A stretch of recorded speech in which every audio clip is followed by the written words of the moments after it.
Well, hello again from the American Acupuncture Council. This is Sam Collins, the billing expert for acupuncture from Acupuncture Today and all over. Of course, you've probably been to seminars and heard me before.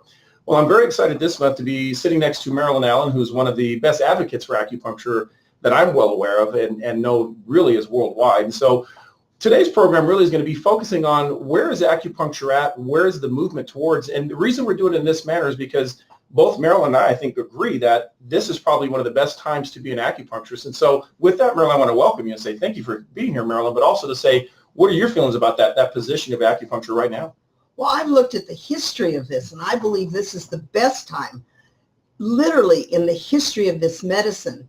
It is becoming a worldwide discussion, and because of the number of people we have in the United States, people around the world think that we're going to be the biggest end users of this medicine. And it is certainly becoming, I don't want to use the word popular, but it is popular, but it's becoming accepted. There's more research out there. Hospitals are looking at it. And I think we're going to talk this afternoon about some of the things from both the Joint Commission as well as what acupuncture can do. Well, I agree. And so I'll start with first, I know that next week you'll be there, I'll be there. There's going to be an ICD-11 meeting for coding. And for those of you who aren't aware, the ICD-11 has a whole chapter dedicated to traditional Chinese medicine, or I should say traditional medicine. And in that sense, Marilyn is going to spearhead a group that's going to begin some field testing, I believe, for these new codes. Am I not correct, Marilyn? That's correct. WHO asked that we send names and identifying information about people who work in hospitals. And they're going to be asking them to do coding, and I believe it's going to be double coding, but they're going to do a webinar or some type of information piece so that we can do it, so we can begin to gather some statistics and show how they work. And I also want to add that WHO has done a little bit of a name change. It is traditional medicine, but it is now traditional medicine. It's also integrated. So about a year ago, WHO, I saw them at a seminar, and they said it's traditional and complementary medicine. And then last time I saw Zhang Qi, he said it's traditional, complementary, integrated medicine. So it's really taking a position to place this medicine where it can be worked into the healthcare systems, literally, of the world. So in other words, this system really means that acupuncturists reach such a level that they really want to incorporate, when we say their diagnosis, meaning conditions. So instead of just saying you have back pain, you can talk about the disorder and that it's due to dampness or qi stagnation or blood.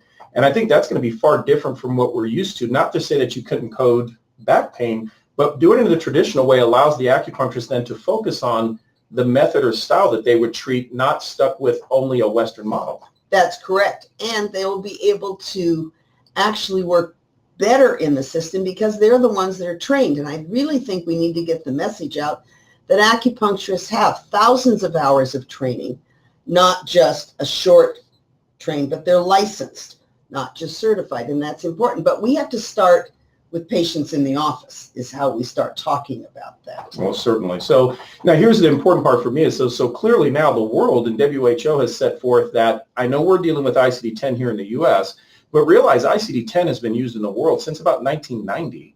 We didn't adopt till 2015. The world sometime next year will be moving towards this ICD-11, which will have its own chapter for traditional medicine, complementary medicine, integrated medicine. So that's a big move forward, and I think we're going to see more of that probably integrated here faster than sooner, because I want to ask you that I think part of this real push and why they think the U.S. may be leading in this or to be the leader coming up is you're fully aware, and I will have you speak a little bit on what's the opioid crisis that we have. Well, I think the first thing we need to say is President Trump has declared it a national emergency.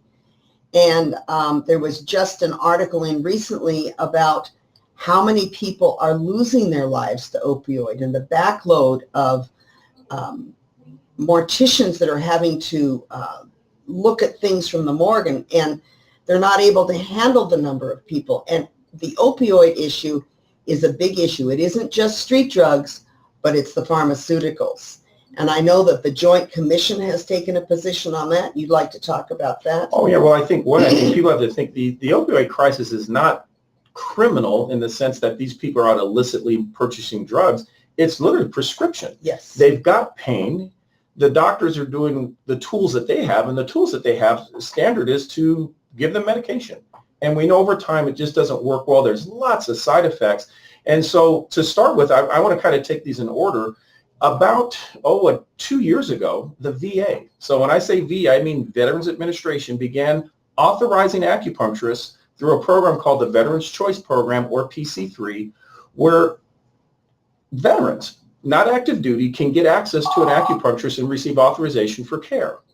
This authorization has been anywhere I've seen as little as 6 and as many as 72 visits authorized for acupuncture, for the sole reason, I think, is because of this crisis. Part of it being they can't get to the doctor, but because of this crisis. I know you've run into some also dealing with the VA as well. Yes, and I've got a check just recently from an acupuncturist saying I am being paid adequately and fairly for my treatments for veterans. So I think that's something that acupuncturists have been concerned about, but I know that it is something that is being dealt with and handled. Yeah, well, I would say let make sure everyone knows that if you're not familiar, the VA, through those two programs I mentioned, do have access for acupuncture. And it's not the acupuncturist on site, though they may have one. Generally, because the patients live too far or can't get an appointment, they can come to an acupuncturist outside.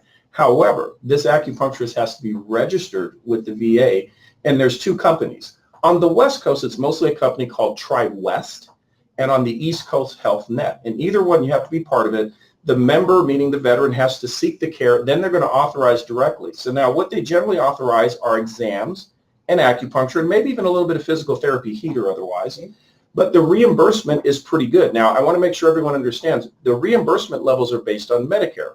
Now, your first thought will be, well, Sam, Medicare doesn't cover acupuncture. They do not. Medicare doesn't cover acupuncture. However, Medicare does set a fee for acupuncture. Yes. So now let's first start with the first thing you do with the patient is examine them. So, of course, the VA does pay for examinations, whether it's a new patient or established. So to give you just an average, the Medicare price for a 99203, which is your average mid-level exam that many acupuncturists perform, that's about $120 of reimbursement. They pay 100% on the VA. There's no copay by the patient. They pay the whole thing. Then the acupuncture itself, the first set is about $45. Depending on the region, it varies a little bit. And then each additional set is in around a $35 to $40 range. So when you said they're getting paid adequately, if you're getting paid $120 for an exam and about $45 to $40 per set, assuming most acupuncturists do 2 to 3, sets. That's probably a good $80 of reimbursement, maybe to $90 if for only 2 sets plus exam. That's not bad at all. No, I'd say that's very good. I want to go back to something you said. They have to be registered with TriWest and HealthNet. Does that mean they need to become an in-network provider? You're not really a network. You literally are registering with these 2 companies. So you're not really becoming a network with anything other than the VA. So this TriWest is not TRICARE, TriWest. And the other is HealthNet, but it's HealthNet dealing with Veterans Choice. One of the best ways to find it is Google TriWest VA or HealthNet VA. Get to the site, go where it says providers, and then from there start your registration process. And does it cost to register? It does not cost anything to register. No cost. It is no cost. The key is veterans have access to this, but many aren't aware. Once they become aware, I think they'll seek it more. Now, here's where I think the future is. Once the VA has been doing this for a while, I think we're going to see, as we both would ascribe to, chances are these are going to be patients who do much better getting acupuncture than with doing traditional pain management. And think of the money savings. Obviously, it's going to help the patients, but think of the money savings. I think that's where the future really lies. There's going to be a promotion of acupuncture, I believe. Yes. The first thing I would say, people are going to say, where do I start? Well, the first thing you're going to do is you're going to register. And then second of all, I recommend that you begin to talk to every one of your patients that you are now registered and can treat veterans. And almost every American family has someone somewhere that has been a veteran. Many of them have returned with PTSD, but they need to start with their patients. Next, you just put it out. You start talking to people. Go where veterans go for jobs. Find out where they're discharged. Go to Veterans of Foreign Wars. But you have to be seen out there so that someone can begin to know where you are. That's a perfect example. This weekend I had a seminar for acupuncturists, as I often do. Anyway, someone said, well, I registered and I didn't get any patients. Registering means you're just there. You've got to get people that want you. So you've got to be in the system. So again, I go with you. Put a small sign in your office that says the VA now offers benefits for veterans that can be through acupuncture. If you are a veteran, family member, friend, whatever, have them contact us. All they have to do is contact TriWest or HealthNet, tell them they're in pain, they haven't been anyplace else. They're going to allow them at least 6, maybe 8 visits, and they can always request more. So that's just one area. So the VA has done that. Then, of course, we both are aware, did the FDA make some changes of how medical doctors have to be trained? Yes, I think they did. You want to tell us what those are? Yeah, sure. The FDA basically came out and said, now when you're in medical school, you must learn about the information of not just prescribing meds for pain, but also to know the alternatives to that, including acupuncture. So medical doctors now in school have to understand and be taught that this is a valid method of care. No longer can it just be, oh, maybe. This is an alternative, and maybe it should be first. I agree with that. One, because it's less expensive to deliver. But also I want to say medical doctors are now being required to tell their patients during the counseling session that there's something other than medication and surgery. But they have to know that it's acupuncture and whatever else that they can recommend. They also have to know the acupuncturist in the area. So I think that's certainly important. The acupuncturist got to get active, make sure that they know this is viable. So I do like that changed for that area. But here was something I'm excited about, and you were the first one to send it to me. The state attorney generals. Now, the state attorney generals are basically who control the state. They control the laws of the state. The state attorney generals, 37 of 50 states, wrote a letter. I want to say now, is that 2 weeks or 3 weeks ago? It was September 18th. September 18th. Okay, so tell me a little bit about that letter. Well, they wrote a letter they are a national association. They have an executive director, and they formatted a letter to send to another national association located in Washington, D.C., and I believe it's the Association of Healthcare Associations. I'm not exactly Healthcare sure. Insurance Association. Healthcare Insurance. So in other words, it's the people who run Aetna and Blue Cross. They have their own association. And so what did they tell them in this letter? That they are asking them specifically to go back to their companies, review their reimbursement policies, and they want to be sure that acupuncture, physical therapy, chiropractic, and massage is included, and that's actually written in the letter. That to me was astounding. It literally says the policies need to have more or better access. So I'm sure many of us are aware of, there are policies out there that might limit 12 visits or 18 or some number. And you of course wonder, why would you limit that number? Because it limits access. They're saying now, we don't want the limited access. That's correct. People should have the same access, because if you have the same access to medication or it's more accessible, you're more likely to get it, I would assume. That's correct. And the attorneys general, they based it on what it costs the states and what it costs the federal government to deal with opioids. They said that it costs the United States about $78 billion a year to do with that. And the states they're looking at some of the criminal issues.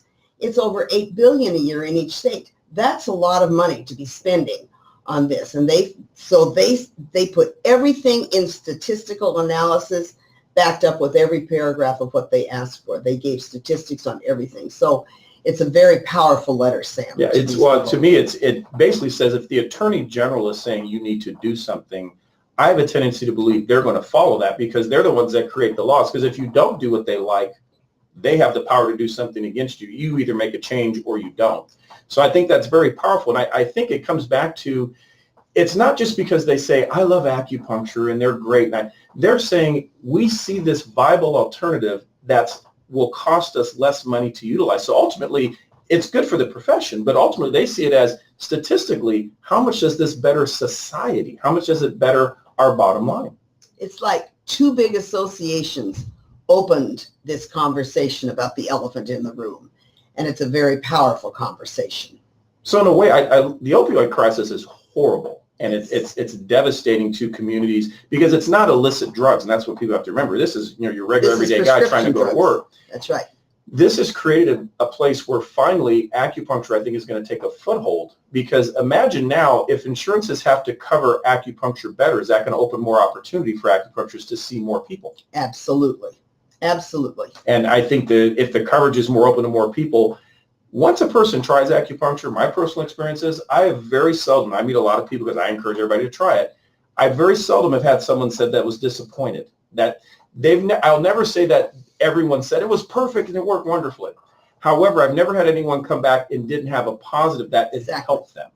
Now, one of the things I think we have to remember with the acupuncture profession, it's almost like we live in a bubble. I say to my students, you live in an acupuncture bubble because they think everybody knows about it. I went to dinner the other night after a class with an acupuncturist. We went to a nice restaurant. The gentleman who waited on us, we got to talking to him about, and we told him we were from an acupuncture school. And he said, what was that word you used? And we said, acupuncture. He said, I don't know what that is. I've never heard that word. Now, he lives in the United States. So I think we have to realize that we're looking about 97% of the population we've never touched. That's a huge, huge opportunity. And these entities, the attorneys general, the FDA, the VA, has begun to open this door. And they'll open the door, but we have to be ready to step through. Well, so the door's been open there. And I saved this one, not to say the final, but I saved this one because last week I was ready to teach a seminar. I get an email in the morning. I immediately contacted you, which is about 6 a.m. I know. And I said, you're not going to believe what I just received. So there's the Joint Commission of Hospital Accreditation, which basically is the group that accredits hospitals. So that they can receive federal reimbursement for treatments. Medicare, Medicaid, in California be Medi-Cal. So in other words, if you're not getting federal funding, you're not staying open. That's just the bottom line. But that being said, in order to maintain this, this is what it says. By January 1st, you must include alternatives, including acupuncture. And I almost fell over because I said to myself, that essentially means by January 1st, a hospital is going to have acupuncture or it won't be federally funded. That's correct. Now, what I find interesting about that is they've taken the opioid issue out of the hands of the pharmaceutical companies and out of the hands of the doctors, and they've put it on to the hospitals for accreditation, and they've hit their bottom line by saying, if you don't have this, you can't receive federal funding. That's very, very strong language and a very powerful message. Well, I can't think of anything else. So in other words, a hospital now, they'll lose funding, so they're going to have a vested interest in saying, we want this. So at first, I think that's great. They force them into it. But ultimately, I look at the big picture here. When people start getting acupuncture that normally would take this level of medication, how many times are these patients probably going to be better just from acupuncture? And what's the cost difference? A great deal. I can't even imagine filling a prescription, doing that over and over, going back and forth to the doctor. You know, that's probably saving, I don't know, probably thousands per patient, let alone the savings on dealing with the addiction part. So I think down the road, I foresee this as something that it becomes even further integrated because they're going to go, look at this wonderful tool we have. And it's going to save lives. And I think that's the main thing we want to look at. And so we've got that chance. Now, our dealings with ICD-11, we've met from China, Japan, and other places. What are the chances of a patient, and I'm saying this kind of facetiously, the chances of, how many patients likely receive acupuncture when they're hospitalized in Japan, China, Korea, Australia for that matter? Oh, it probably depends upon the patient because patients have the choice. Many of the hospitals in China have two separate departments and the patient has to choose one or the other. The same with Japan, same with Korea. But again, China last December adopted something through their state government saying we're going to put more emphasis and more money toward traditional medicine or TCM. So it's moving in every single country. Yeah, well, it's numbers they gave me that well over half of their patients are receiving, not everyone chooses to, but half are receiving it. And my question is that it's interesting because those aren't fee-for-service countries. That's correct. It's paid for by their governments or under their national health care, which, again, we can argue all day long about whether we should have a one-payer system. I don't even get into that.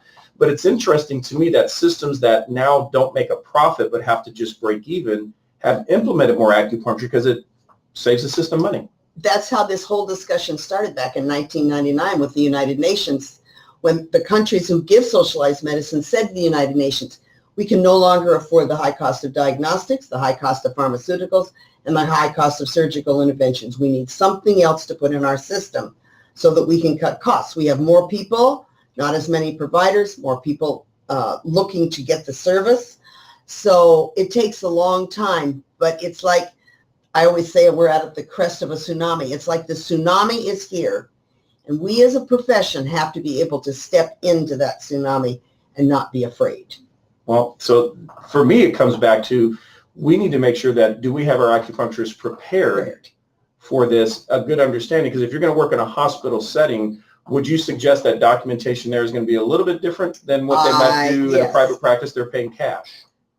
Probably so, but you also have to remember when you're doing documentation, probably going to have to do it electronically. But they're going to be looking for you. They're going to train acupuncturists to work in the hospital system. I think we have about 6,000 hospitals in the United States. I don't know that there's enough acupuncturists to go around. What do you think, Sam? There may not be enough numbers. Well, which brings me to, and I'll give an example. So the state of Washington traditionally has had a very good workers' compensation system, has always had, Washington, by the way, is one of the states that mandatorily requires acupuncture in healthcare under Obamacare. That state never had acupuncture in workers' comp. October 1st, they added acupuncture. Now, it's a pilot study for low back pain only. All right. But it pays $107 per visit. There's nothing wrong with that. That's not bad. They pay for exams. But what I find interesting, why I bring it up, to make this system work, you know what they're requiring? Documentation of outcomes. That's the most important thing. That's one of the things we go back to Obamacare. Obamacare came up with function, outcomes, wellness, and prevention. That's a perfect combination for acupuncture. We just have to document the outcomes. And what's the best way to do that, Sam?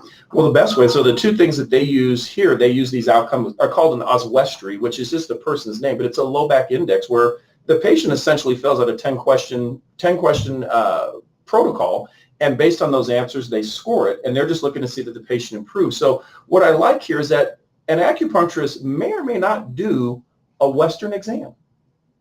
Okay. But yet they can have an outcome that's much better, even though they didn't do a straight leg raise or an orthopedic test of some other type. The idea is the outcome. So again, going back to the traditional medicine, it means you don't necessarily have to dovetail yourself into a Western protocol and style, but can take what you do traditionally, just measure that outcome. And I always tell my students at school, the workers' comp companies are looking for functional restoration, the restoring of function. How do you measure that best? By the improved performance of activities of daily living. Somebody can do something better this week in physically performing that they couldn't do last week before the acupuncture. That's what you've said to me. Yeah, well, if you think of it, I have pain. And when I'm hurting, I'll never say, I'm hurting, but I can do everything just fine. And I don't care what type of pain I have. When I am better, I'll do them better, so it's an easy way of documenting. So what I like that I'm seeing is that this movement is really just basing on acupuncturists, just show me that the patient is better. And so if we focus on that and just keep that documentation relatively simple, I think we're going to be fine. So now someone's watching this maybe saying, well, does that mean hospitals are going to hire me? Well, hiring you, I can't say. Are they going to hire acupuncturists? I would say yes. We're going to have to look to see, and this is what we're excited to see, is where does this move? What type of training or what type of certification are they going to look for? Are they going to look for someone that specializes in any one particular thing or has been in that setting before? Because it is acupuncture. Could they limit it to be performed by an acupuncturist, do you think? I don't know. I think that's a question that's just beginning to surface. And I think one of the things the acupuncturists have to think about is they're the ones that are trained to be able to interpret those new codes correctly and use them, as opposed to someone who only has 200 hours of training or 100 hours of training. Well, sure. So we'll never say could an MD do acupuncture? Sure they can. But throwing needles in someone, I don't think quite as acupuncture. We say as dry needling. Acupuncture is really understanding the nuance of acupuncture. And how the body functions. And how when you put the needles in, what happens? What happens to the parasympathetic nervous system? We may call it by different terms, but a body is a body is a body. And we have to be able to learn to communicate with the Western guys in their terms, but you have to use Eastern terms when you're thinking about the person.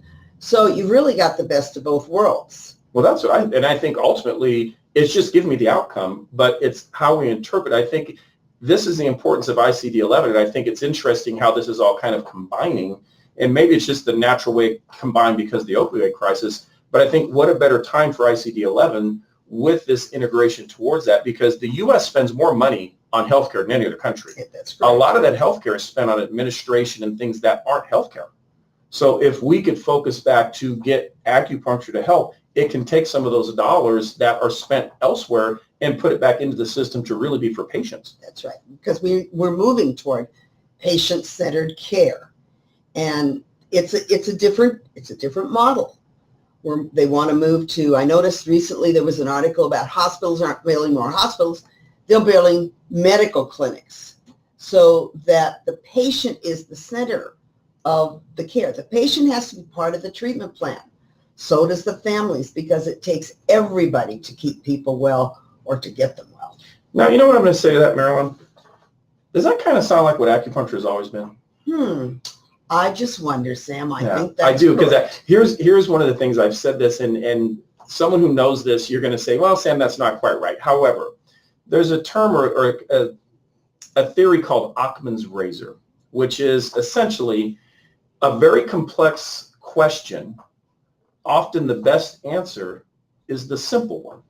And I think of acupuncture as kind of that, in that you can have this whole complexity of what's going on, and it's manifesting in a very simple way, pain. And that pain causes dysfunction.